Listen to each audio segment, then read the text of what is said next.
Okay, there we go. All right. Welcome to our, not sure what number this is, I think third or fourth lecture in the Women at Birkbeck lecture series. For anyone who, I think pretty much everyone here knows who I am, but for anyone who doesn't, my name's Naomi Smith, and I'm the Women's Officer in the Students' Union.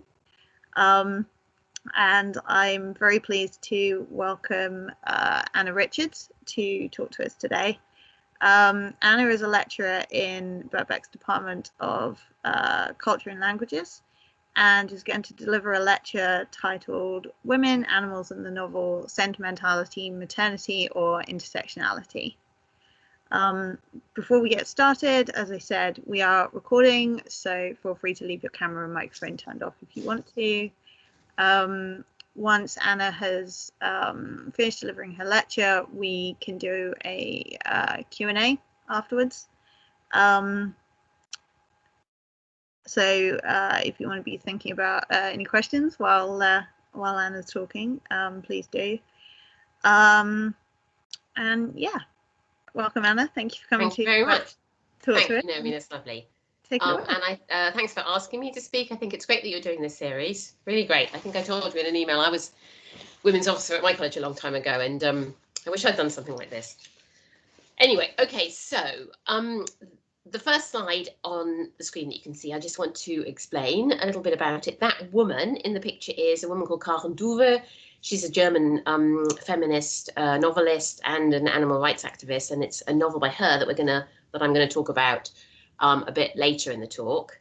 It's kind of divided into two halves, a more sort of general part, which is going to talk about the linkage between feminism and animal rights, if there is one, and literature. And then in the second half, I'm going to talk about this one novel in particular and how it kind of investigates that question. And there you can see on Karen Duve's shoulder is a hen that she rescued from a battery farm. Okay, so what I'm going to talk about to start with is some of the more overarching questions that are inspiring my research at the moment. So Naomi said that I'm in cultures and languages. I'm actually in German literature within cultures and languages. So I focus in my research particularly on the German context and on German literature. And within that field, I've always, my whole career, been interested in women's writing, and more recently in the representation of animals in women's writing and how those two things link together, and whether there's a link, as I said earlier, between feminism, women's writing and animal rights. Okay, so you may be, I'm sure you're aware that women have played a very central role in animal rights campaigns, in animal welfare campaigns from the 19th century onwards. So first wave feminists already in Europe and in the USA were involved in late 19th century anti-vivisection movements, vegetarian societies, anti-fur campaigns. And this has continued.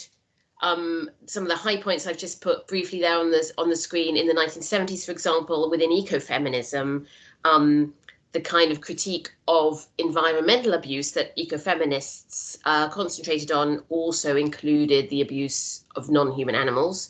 And I don't know if you are all aware of the distinction that's often made in critical animal studies between, well, we often talk about non-human animals rather than just about animals. The idea being obviously that underlines the fact that humans are animals too. We have human animals and non-human animals, but they're all animals. I'm not going to say non-human animals every time I talk about animals because it gets to be a bit of a mouthful, but understand that that's what I mean. And today it's estimated that 63% of vegans are female. I think this is just UK statistics, and most people working in grassroots animal activism are also are women. And I've put a question mark there because I've used the Vegan Society there as a source, but in sort of browsing the web, I did actually find quite contradictory statistics around that, particularly around veganism. And somewhere I actually read that there were actually slightly more or very similar numbers of male vegans now. And I think that, that would be a whole nother question for research about what is it about veganism today? How's that been marketed towards men, and how does that intersect with ideas of masculinity today? But in any case, what I'm looking at today is specifically women's relationship to animals, how that's represented, and how they understand it themselves. So, to give a bit of an overview of that, why have women been attracted to animal rights, and how do the two feminism and animal rights movements intersect? So, historically, women's close relationship with animals, and their involvement in animal welfare and animal rights campaigns have often been dismissed by those on the opposing side as a kind of sentimentality, or even in its more extreme form, as a kind of pathology. And there was actually in the late 19th century a term coined specifically to talk about the pathology that is caring about animals too much. And that's zoophil psychosis that you can see on the screen. I mean, that wasn't just ascribed to women. Some men were said to suffer from this pathology, from this kind of psychosis as well. But it was often attributed to women and associated with a kind of hyper femininity, hyper emotionality, and kind of over empathizing in a sentimental way. Alternatively, and this has often come more from women themselves writing about animals, the linkage has been ascribed to a kind of maternity, an extension. Basically, women's feeling for animals is an extension of maternal feelings. And that's why we can explain that women have stronger links to animals than men do. But within feminism, this, as well as without actually, this is obviously being criticized as a kind of essentialism, because in an idea that women's feeling for animals is tied to their reproductive system in a kind of reductive way, and in a way that we wouldn't necessarily want to promote as the reason, and also in a way that excludes men from joining the cause. Perhaps then a more progressive way to understand women's interest in animal welfare is to see it as a kind of political intersection. And for centuries, you can find this in women's writing about animals from the 17th century onwards. And there's a couple of occasions on this in one of the Bronte novels. I think it's Agnes Grey. Anne Bronte uses the oppression of women, talks about it with metaphors of like being a caged animal, being a hunted animal. Animal abuse is compared to women's oppression. In earlier periods, this has often been used by women writers more as a kind of metaphor. In other words, they haven't really been arguing we should treat animals differently. They've more been arguing, we shouldn't treat women as if they were animals. But at least by the 19th century, late 19th century, this metaphor was one which was used to recognize the injustice on both sides of the equation. So, for example, famous anti-vivisectionists like Frances Power-Cobb in the UK compared vivisection to the intrusive interventions of male gynecologists. And you probably know that gynecology kind of expanded as a field in the late 19th century in Europe and beyond, and was experienced often by feminists as a very kind of intrusive science, and not as one which was acting in the interests of women at all times. And this was similar, they argued, to the treatment of animals in vivisection. And that leads us to wonder then, if women and non-human animals share oppression under patriarchy in a kind of intersectional political way, the problem to be diagnosed is not one of female, over-identification with animals. It's not one of female over-sentimentality or pathology, but it's a problem of male brutality. Masculinity actually is the problem. And an important critical animal studies academic, Richard Twine, has written, that quotation is on your screen: compassion to other animals historically has been antithetical to dominant models of masculinity. There's an example there on the screen of a McDonald's advert. I can't actually remember when that's from. I think it's fairly old now, but it says, looked at the horoscopes this morning, reclaim your manliness, have a sausage and bacon sandwich or whatever. In other words, if you're tending to be a little bit too feminine, for example, you're interested in your horoscopes, quickly re-energize your masculinity by eating some meat at breakfast time, just to underline the association between masculinity and meat eating. And just to speak to the other picture there that's on the screen, that is to underline the association between, in some cultures, including in ours occasionally, between maternal feelings, and women's care for animals.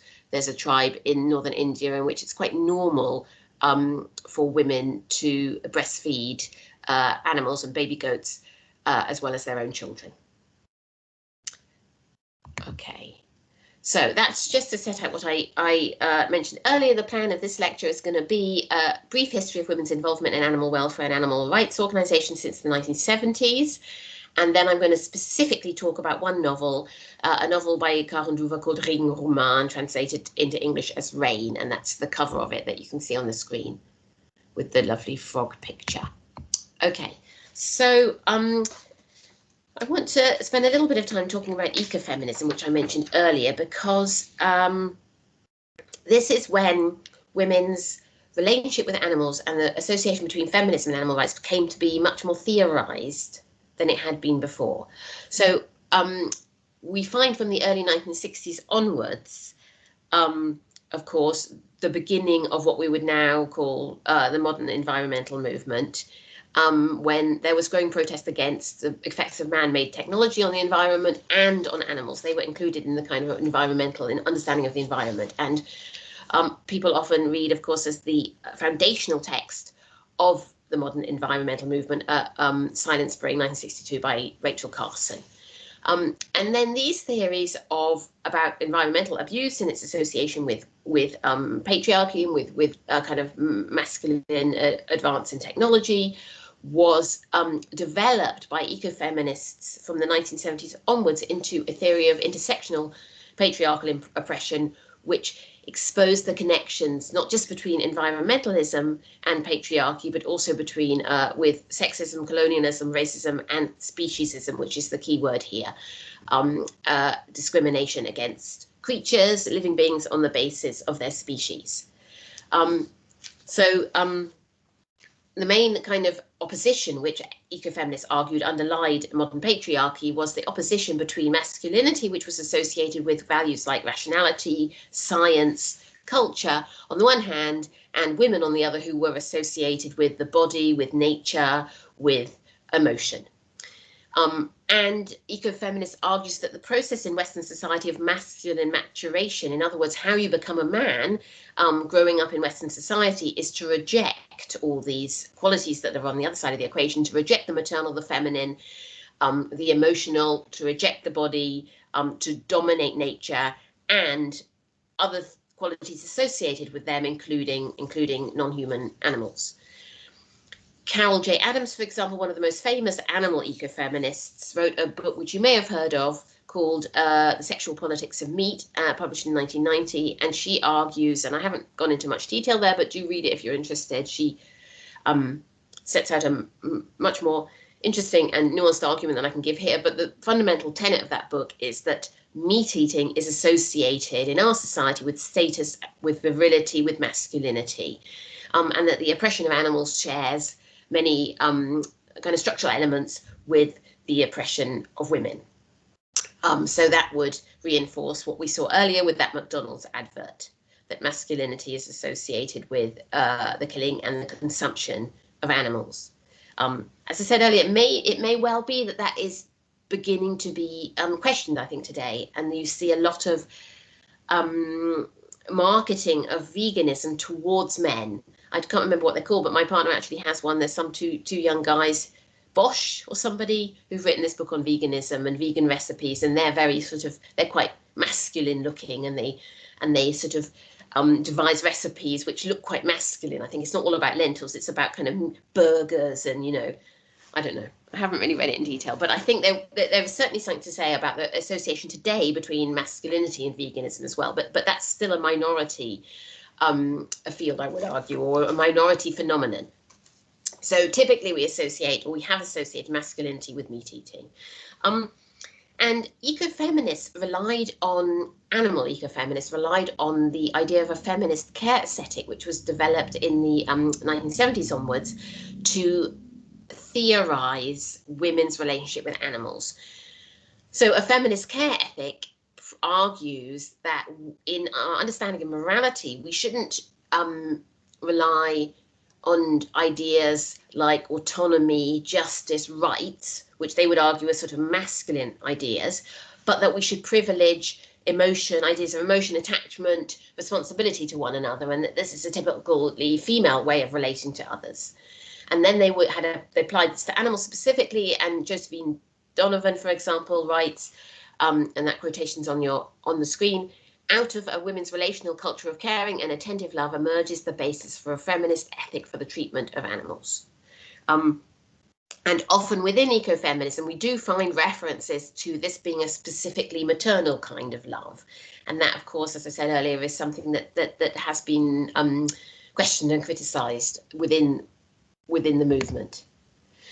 Okay, so moving to the kind of turn of the millennium, I should say, to around 2000, a field developed within academia called critical animal studies, which is a kind of more politically radical form of what was previously known as animal studies. I mean, animal studies still exists, but that's really just the academic studies of animals in all sorts of different fields, but it's not necessarily politically motivated, whereas critical animal studies is the kind of political branch of that.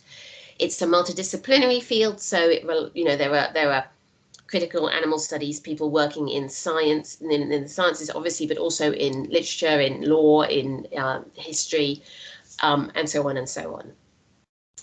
And within critical animal studies, although it doesn't sort of foreground feminism, there's clearly a debt to and an overlap with feminism and ecofeminism. And some of the ways in which that's the case are, for example, that there's a focus within critical animal studies on the intersectionality of oppression.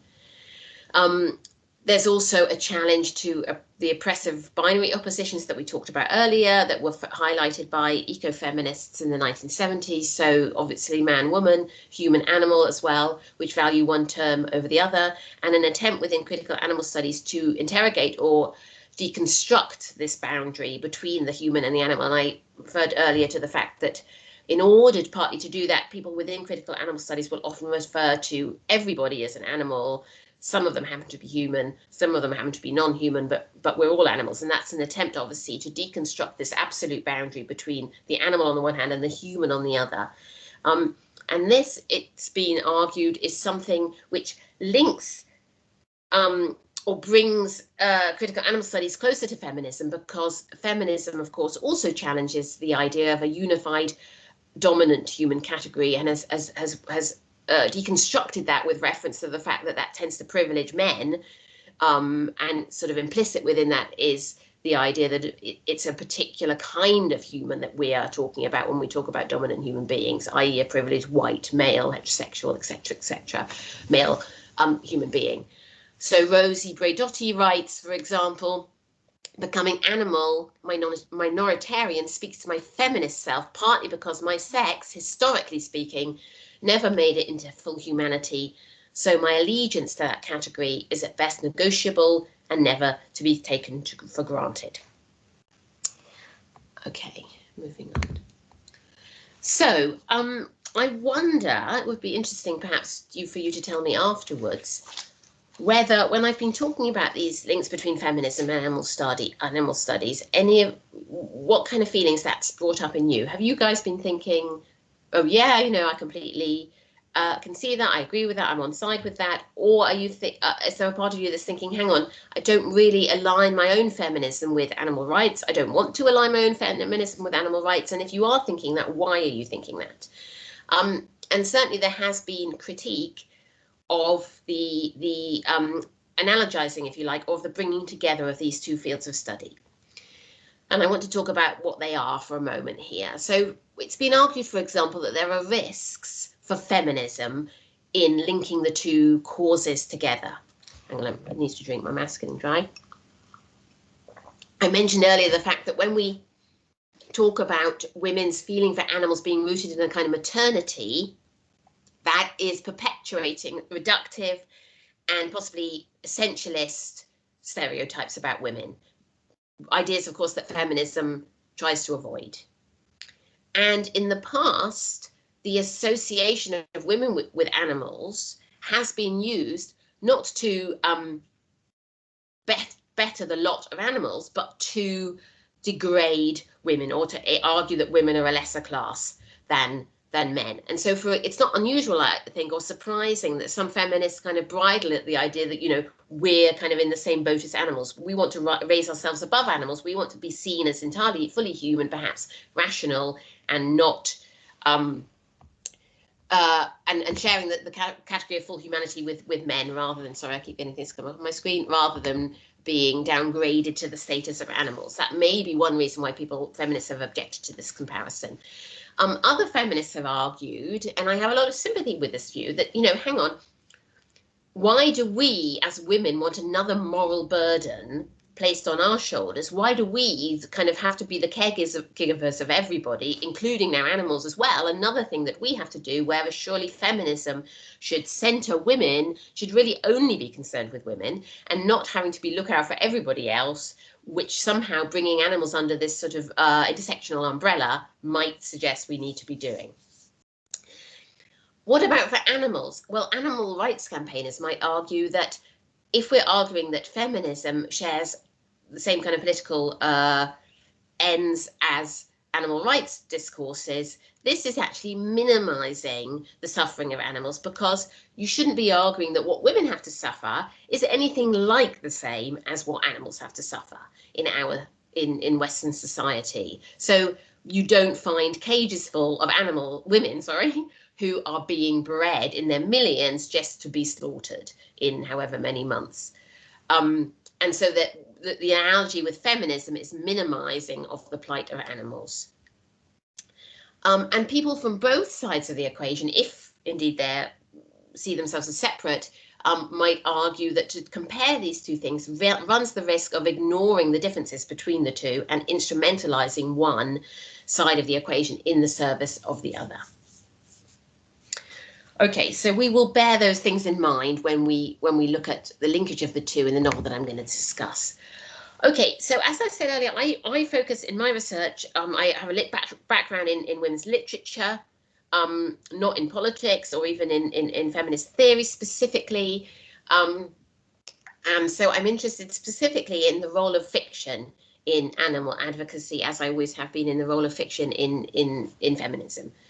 And it's been suggested, and I would largely agree, that one of the things that fiction can do in a way that perhaps a more theoretical or philosophical or political text about feminism or animal rights can't do is explore the differences and the similarities between the two movements in a much more kind of open way. So a novelist doesn't have to say exactly where she stands or what the links are between the two. She can suggest certain links, suggest parallels, while leaving others much more open.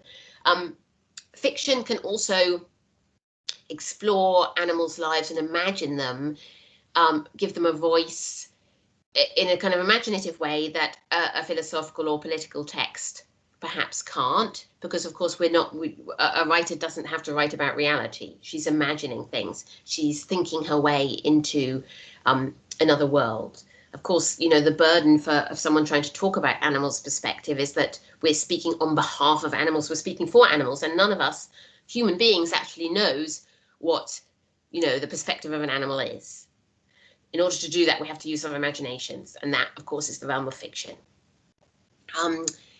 Fiction can depict alternative ways of being with animals. A feminist critic, Schultmeyer, argues it can invent the terms whereby power relations can be reversed. So we can in fiction imagine all sorts of fantasy scenarios. I mean, that was done, it's not just women that do that. That was, of course, done in Animal Farm by George Orwell, and it's argued, of course, has historically long been argued that that's an analogy. It's a kind of allegory, I should say. More recently, when animal rights critics might argue that it's actually genuinely about, or at least also about, animals. Are women writers, however, even though we have male writers doing that, are women writers actually better able to imagine the animal's perspective, to write about animals' otherness, precisely because they have also lived the experience of being othered in a male society? So, of course, if you look at the history of women's writing, they're writing about an alternative perspective, about sort of being othered and being marginalized under patriarchy. So are women writers in a uniquely good position? Are they particularly well placed, as some feminist critics would argue they are, to, and I'm quoting now on the screen, to perform that most anti-androcentric of acts, thinking themselves into the being of the wholly other, the animal. You might ask yourselves when you're reading novels by women, and men if you read them as well, is there a particular kind of empathy or sensitivity or attentiveness in the portrayal by women writers of the animal experience? Okay, moving on. Okay, so I'm about halfway through now, so I don't know if I've spoken for about half my time. I may have to speed up a little bit here, but I want to illustrate all these points with reference to a particular novel by Karen Duver. There she is again. As I said, she's a contemporary German novelist, an environmental and animal rights activist and writer. And the novel that I'm talking about today was published in 1999. It's called Regenroman, which means rain novel, but it's just translated as rain in English. And it's the story of this couple, Leon and Martina, who move from Hamburg in West Germany to a very swampy rural part of East Germany, which is where Leon, who's a kind of pretentious, insecure writer, thinks that the beautiful countryside is going to inspire him to work. And at the moment, he's writing the biography of a very violent gangster who he's been paid, Fritzner, his name is. He's paid him in advance to write his biography. But it doesn't work out that way. He finds actually that though he admires nature initially, and that's why he wants to move there, nature is against him in some ways. The house is constantly invaded by the damp, by the rain, hence the title of the novel, and by slugs, which keep coming into the garden, and the house kind of starts to collapse around him. And at the same time, his marriage to Martina, the beautiful Martina, also collapses. Martina loses interest in him and starts spending time instead with these two very unusual neighbors that they have, these two women that they know, and with a dog called Noah, who just appears on their doorstep. And Fitzner, the gangster whose biography he's writing, turns up and starts threatening Leon, who's experiencing writer's block, becomes more and more threatening, and eventually turns up with a friend of his called Harry, threatens Leon, rapes Martina in a very brutal scene, and then the two neighbors appear, Kay and Isadora they're called, and blowtorch the baddies, Fitzner and Harry, to death. Leon then disappears off into a swamp and sort of dies, and Martina returns to Hamburg.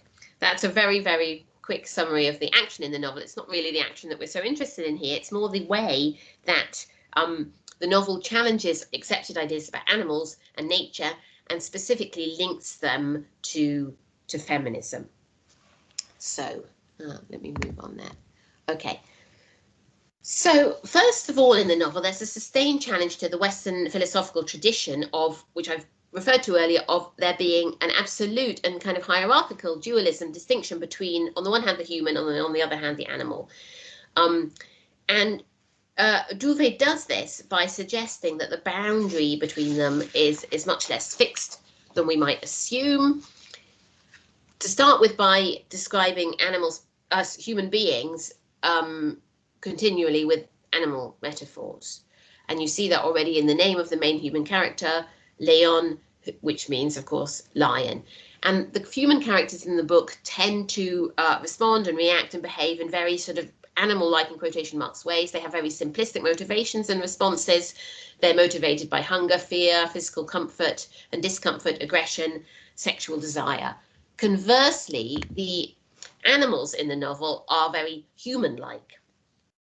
And the main animals really that we come across are the slugs, which I've already mentioned, who keep invading the garden and keep coming back, even though Leon tries to get rid of them, and this dog who appears called Noah.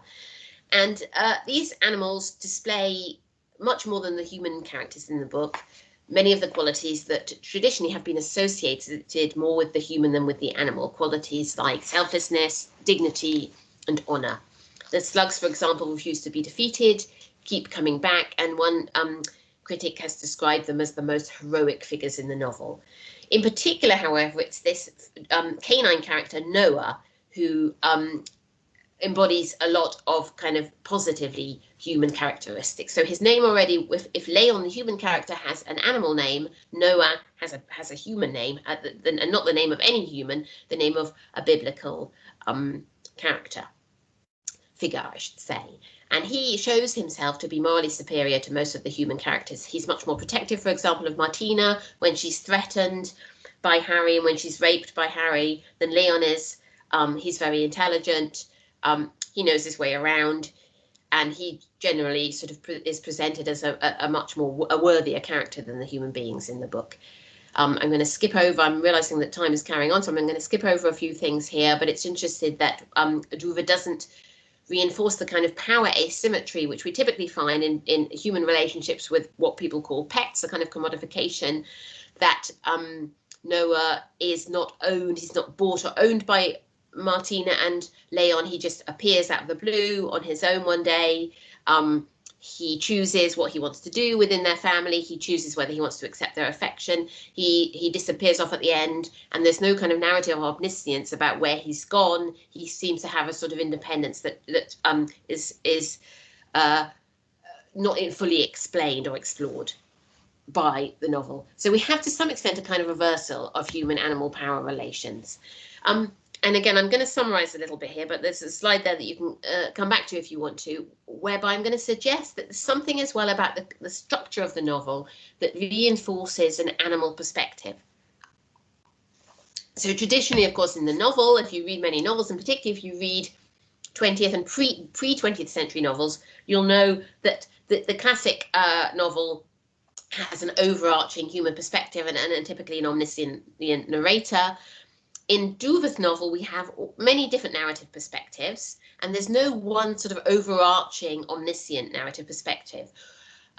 Some of the perspectives which she writes from are actually animal ones. So she writes from Noah's perspective on some occasions. And even she, or the narrative voice, whoever that might be, doesn't ultimately know what's going on, or isn't ultimately able to explain events.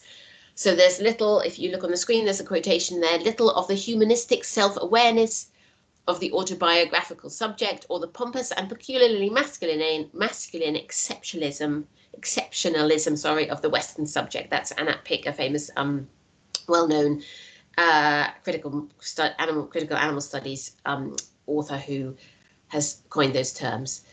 The human characters in the book don't grow in self-knowledge as the classic kind of novelistic character that we're familiar with from the 19th century novel does, or even the 18th century novel. They have very little capacity to reflect on their thought processes or to grow in self-knowledge.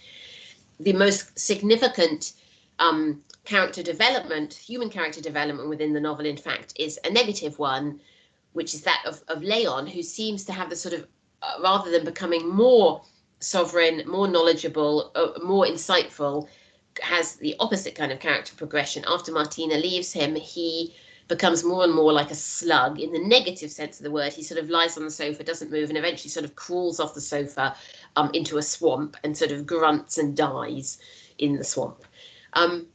The pace of the novel also in certain ways you could perhaps describe as a more kind of animal or natural pace. It's a slow pace. There are these certain very fast moving events within the novel, but they are contrasted with lingering descriptions by Druva of the natural world, marked by consistency, small repeated events rather than sort of dramatic human directed ones. For example, the rain of the title is mentioned over and over again. They can't do anything about it, it's just there. And she prefaces every chapter in the novel with a weather report. And basically every time it says it's going to rain. The slugs I've mentioned earlier keep returning, however much Leon tries to get rid of them. Every day they're just there. And it's been argued that this kind of slow pace and repetitive pace is much more typical of nature than we would than it is of human directed events. She also fills the novel with descriptions of sense impressions which of course are as accessible to non-human animals as they are to human ones. Sights, sounds, smells, and the feel of life in the marshy countryside permeate the novel. So what does this have to do with women specifically? What about female relationships, female animal relationships? Well, Druva portrays women's relationship to animals in the novel as different from men's relationships. The male characters in the novel accuse women of sentimentality. I'm not going to go into detail here because I'm going to have too much to say, but you could read the novel to find out. Even, interestingly, critics of the novel, so not characters within the novel, but people writing about the novel, have fallen into this, what I would say, trap. So there's one critic, for example, who criticizes Martina for being a sensitive soul, appalled at the thought of the trapped slugs actually being killed. And characters within the novel criticize Martina's very close relationship with this dog, Noah. And I have read that critique and Martina's relationship with Noah through the lens of a writer called Alice Kunzia, who wrote a book called Melancolia's Dog in 2006, in which she talks about the close relationship that women often have with their dogs, and how people have often sort of argued that the dog is a kind of substitute partner or a lesser, the idea that women who can't have relationships with men will just rely on a dog instead. It's a kind of lesser relationship. She argues, of course, that it's not a convenient substitute for a male partner, but it's actually a better alternative. That the arrogant male eye, which traditionally inspects and judges women, is replaced by the confirming, benevolent gaze of the dog, which helps restore to women a lost subjectivity. And of course, for men, this is perceived as a kind of threatening relationship, so they disparage it. They disparage women's attachment to their dogs and consider it unspeakable. I mean, there's an awful lot to say, of course, in this context as well, which Alice Kuznia doesn't say, but which one could write about the disparagement of women's relationship to cats as well. You know, the classic idea of the cat, the spinster who, the crazy cat lady. That's what I'm trying to say. And you can certainly apply these ideas to Martina's relationship to her dog, Noah. I shouldn't say her dog, I should say the dog, Noah. I'm not going to go into detail that, we don't have time, but you can find it. And what Duvet really argues is that the source of this identification between the two is the very similar ways in which women and animals are abused under patriarchy. I don't have time to go into great detail there, but she does, I think, a very good job of showing that the way in which women and animals are abused under patriarchy are not the same, but they're similar. And one of the ways, the main way in which they're similar is, well, there are two ways. One, it's the same people doing the same thing. So the male characters in the book who abuse animals also abuse women, and vice versa, and actually talk about them in the same phrases. So Harry, for example, one of the character who rapes Martina, is also a pimp, and he has a dog who he abuses, and he talks about how he controls his dog and he controls the prostitutes who work for him in the same way by threatening them both. She also argues that the kind of motivation within those men for doing the same, perpetuating the same kind of abuse are similar. They are motivated by this desire to kind of reinforce the male ego. And there are some really quite shocking quotations, one of which I put on the screen there. For example, when Harry rapes Martina, is it there? Hang on, no, I think it's on the next page. Where is it? Oh, hang on, no, we go forward. There it is. When Harry rapes Martina, this is at the bottom. Every time he penetrated this other body, he felt that das Ich in German, this sort of ego, you could translate it as becoming more distinct. And characters experience the same kind of thing when they abuse animals. Male characters, they feel better in themselves. They feel more powerful. They feel a more distinct sense of ego. So Leon, for example, when he shouts at the dog and he shouts at Martina, he instantly felt better. He felt his own personality retrieving its outlines. I'm not going to have time to go into detail, but you might want to look at the association within the novel between the animal and the feminine and the fluid. There's a lot of ideas of sort of fluid, amorphous masses of women and animals and their kind of milk.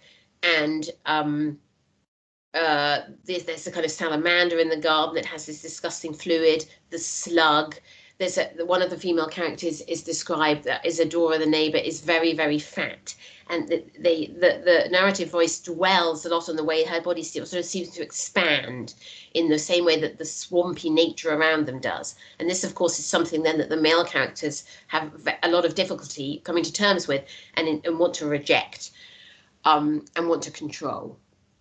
I've skipped through a couple of slides, so I'm just going to go back there and see if I've missed anything. Oh yeah, masculinity and meat. That's also something in the novel that's associated. The male characters all want to eat meat, of course. And two of the male characters live opposite an abattoir.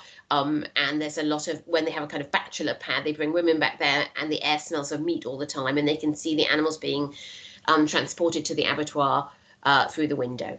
And there are much more detailed associations there, which I haven't been able to talk about. But basically, the association which is drawn by Duva is between the abuse of animals and the abuse of women being perpetuated by the same people and for the same basic psychological reasons. I also have got a slide there, which I'm not going to have time to talk about the idea that animality, you know, we often talk about, when you talk about people being violent, men being violent, it's described as a kind of animal behavior. So Duva also answers that this idea of violence as associated with animals is actually something constructed by patriarchy in order to serve this idea of violent masculinity, but that actually within nature, animals themselves are not particularly violent, not as violent as we'd like them to be, and certainly not unnecessarily violent in the way that men are. So there's a deconstruction of the idea of violent animality and a reinscribing of violence as human and specifically male human. Okay, so sorry about the way that I've rushed through that. Let me just say in conclusion that if you had time to go back to this novel or read through my slides, you would find these things proved. You'll have to take my word for it to some extent, that we have a tendency to interpret animals in fiction in metaphorical ways, but that Duvet is interested in the real experiences of animals, their otherness, and both their similarities and their differences with human beings. She undermines the traditional hierarchy between human and non-human animals. She imagines how power relationships between them could be reversed, but she shows that in society as it is, women and animals share the status as victims, which constructs masculinity in psychological terms against a female or animal other. She doesn't do this, I think, in a simplistic kind of biologistic or physical way. She doesn't argue that women, because of some sort of idea of maternity, or because we're kind of lower in the scale of intelligence or more animalistic in our behavior, she doesn't suggest that women have a natural affinity with animals, but she suggests that politically we are positioned as victims of the same dominant masculinity, toxic masculinity, if you like. So I argue in an article I've written on this that she avoids all the dangers of analogizing. She doesn't lump women and animals together, but she does use both of their perspective in order to launch a critique of toxic masculinity and its violence. And that's it. Breathe.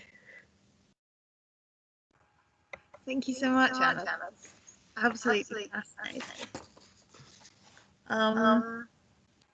I way overestimated the time that it would take, or underestimated the time I should take. Sorry, so I'm aware that I had to rush through a lot of the end bit, but I think it's actually probably for everybody here the more general ideas that are more interesting anyway, rather than they are the way that one particular novel shows them.